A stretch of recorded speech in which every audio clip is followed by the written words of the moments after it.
Hey, welcome back guys. So today on this video, we are talking about iPhones, and more specifically, I'm going to answer a question I've been getting a lot lately, and that is, how do you airdrop photos with your iPhone? So let's go ahead and talk about this. First off guys, this is going to be a really quick video. There's really not too many steps involved, so be sure to stick around to the end of the video. But why would you want to airdrop photos with your iPhone? Well, that's pretty easy. iPhones make it easy to airdrop photos from iPhone to iPhone, or even iPhone to other Apple devices, and it's much easier than text messaging or sending through some messaging service, and a lot of times it retains a better quality. Whatever the case is, it's a pretty easy process, and it's all handled here in the Photos app on your iPhone. It's this colorful pinwheel thing right here. I'm going to open up my photos now.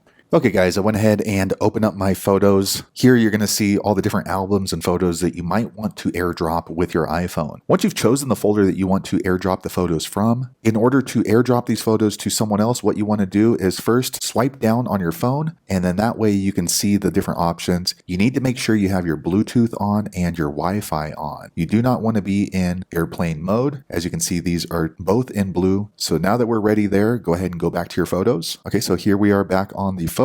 Now, in order to airdrop a photo to someone else, they need to have their Wi-Fi and their Bluetooth enabled as well. And what you want to do is click on this button here on the top right. It's called Select. Okay, once you've done that, you can go ahead and choose which photos or videos you would like to airdrop to that person. Okay, so I've chosen these 3 photos. They now have a blue check mark. Once you're ready to airdrop these photos, go ahead and click on this blue arrow here on the bottom left. It has a little square. Okay, once you click there, you're going to get the share options for those photos that you're going to share on airdrop. So as you can see, you can share it through Facebook or these other methods. But today we're talking about airdrop, so you want to click on this button right here called airdrop. It has a white background with kind of a blue radar looking thing. Okay, once you click there, you're going to see all the different people or devices that you can share on airdrop. So as you can see, my computer pops up and then another cell phone. Now, if you're trying to share a photo on airdrop and the person you're trying to share with does not show up here, they need to change their settings on their airdrop as discoverable by everyone. If you need help with that, go back and watch my other video that describes that process in detail. But today we're going to share airdrop photos with my MacBook Pro. So once you've decided who you want to share your airdrop photos with, go ahead and just click on their icon. Once you do that, then it's going to start sending. If it's your particular device, it'll automatically go through. However, if it's someone in your contacts or someone who's not in your contacts, they will need to accept the photos from you. So have them take a look at their phone and click on the button to accept. Once they do that, then the photos and videos will be shared via airdrop immediately. Once they're shared, then they want to go into their photos and they should be there automatically. And the name of the photos and the name of the videos will be the same as what you have in your phone. So if it's IMG or VID or however you named your photos. So there you have it guys. If you're looking for information on how to airdrop photos on your iPhone, that's the easiest way I know how to do it. If you know an easier way, be sure to leave a comment below. Let the rest of us know how you did it. Hopefully you found that video useful. If so, click thumbs up or maybe consider subscribing to my channel, and I hope to see you on the next video. Thanks again for watching.